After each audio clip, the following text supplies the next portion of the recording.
welcome to Simcha, a celebration of life. I'm Nikki Wellman. The Pinkus Synagogue in Prague was built in 1535 and was used as a place of worship until 1941. After World War II, it was converted into a memorial, with wall after wall inscribed with the names, birth dates, and dates of disappearance of the 77,927 Czech Jews that fell victim to the Nazi regime. Today, the synagogue is one of the 6 Jewish monuments that make up the Prague Jewish Museum.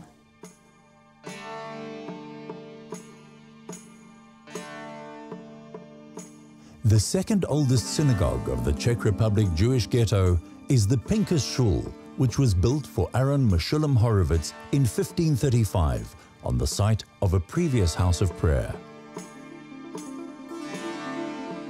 The synagogue was built in the beginning of 1530s by the very famous family Horovitz.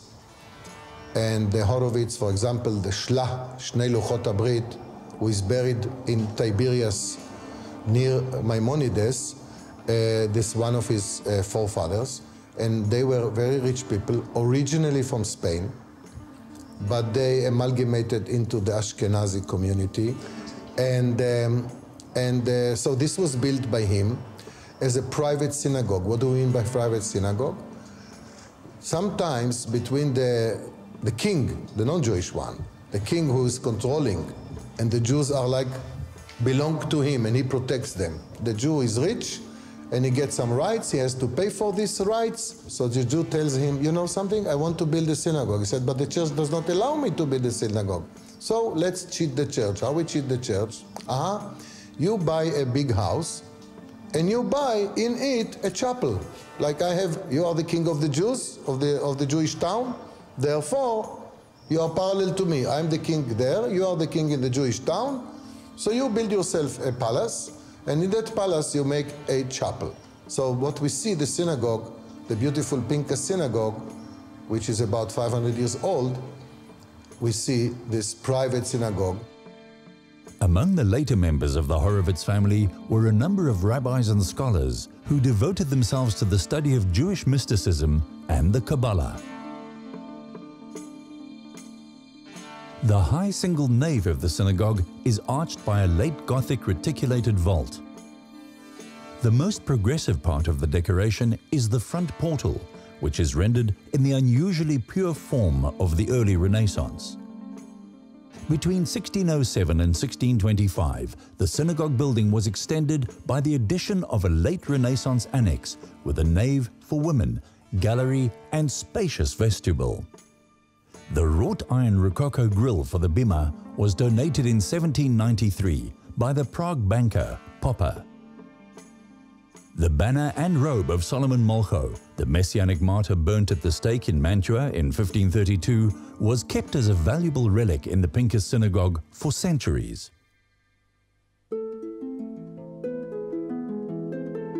When the Jews came back after the Holocaust in 1945, and only very few of them remained, they dedicated this synagogue to be the memorial for 80,000 or more people and 160 communities, small and bigger, which were diminished and murdered by the Nazis. The Pinkus Synagogue is dedicated to the Jewish victims of the Holocaust from Bohemia to Moravia. Their names are inscribed on the walls of the main nave and adjoining areas. The interior of the synagogue comprises of a memorial of over 77,000, which was designed and executed by the painters Vaclav Bostek and Yiri John. The memorial was closed in 1968, however, since the building was in an increasingly poor state of repair. After remaining closed for a long time, the building was eventually reconstructed and, following the collapse of the communist regime, a project was launched to renovate the memorial, which reopened in 1996. The text of the inscriptions was compiled from card indexes, which were drawn up shortly after the war on the basis of the extant transport papers, registration lists, and survivors' accounts. The names of the Holocaust victims, together with their dates of birth and death, are inscribed on all the interior walls. Where the precise date of death is not known, which is generally the case, the date of deportation to the ghettos and extermination camps in the East is stated instead. This is usually the last information we have on the victims. Their names are arranged according to the towns and villages where they lived prior to deportation or arrest and are presented in alphabetical order. The main nave features names of people whose last address prior to deportation was in Prague. The rest of the interior space commemorates victims from towns and villages outside of Prague.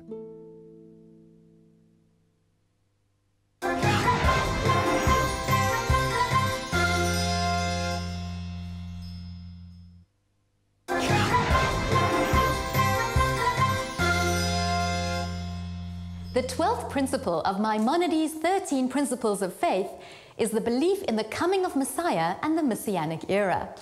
Today, Chief Rabbi Warren Goldstein explores the idea that history has an endpoint that leads to the redemption of humanity.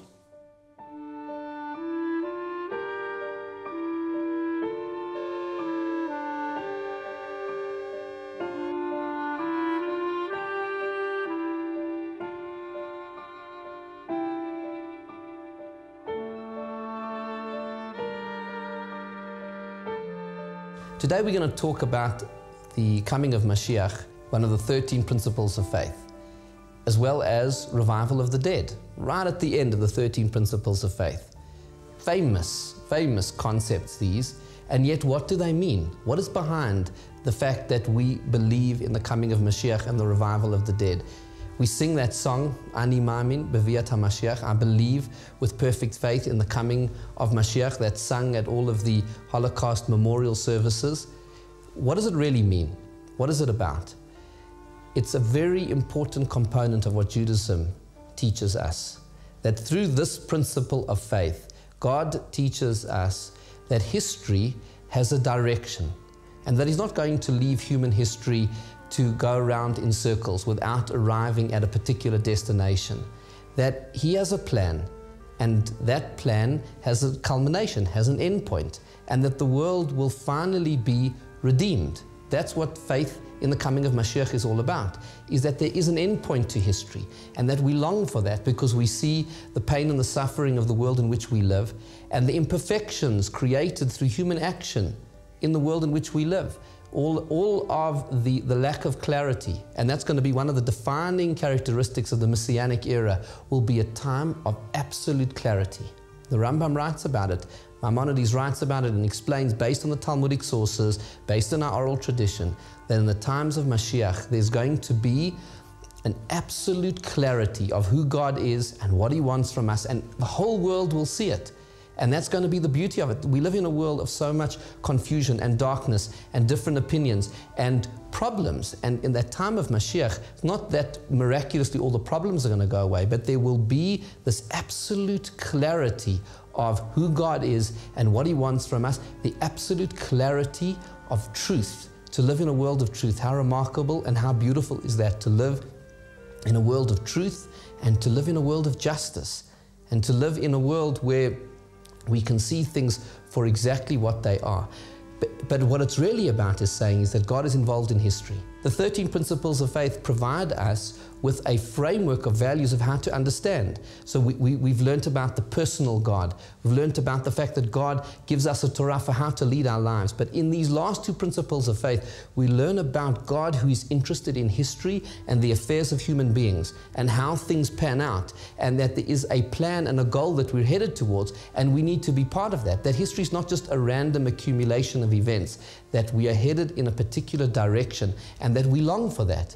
One of the questions, in fact, the Talmud says that we ask when we get up to heaven is, Tzipita li-Yeshua, did you long for the redemption? Did you see the imperfections of this world and realize we need to live in a better world? And to see the human suffering and the pain and the confusion and all of the lack of faith in the world, and not to be hurt by it and not to have a sense we need to find a better world. And God is saying that ultimately this world will be redeemed.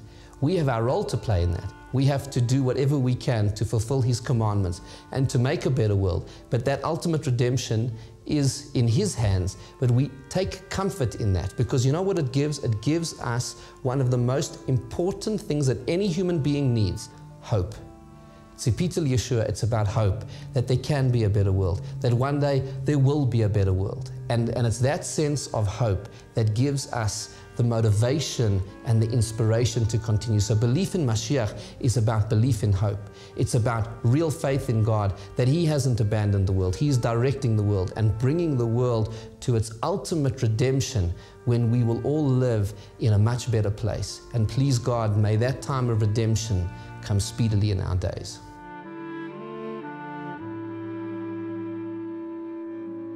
Well, that's our show for this week. Thank you so much for joining us. And remember, we do love to hear from you, so please find us on Facebook at Spirit Sister Productions. And if you've missed any of our previous shows, you can catch them on our website at spiritsister.co.za. As always, from me, Nikki, and the team, shalom, and have a safe and peaceful week.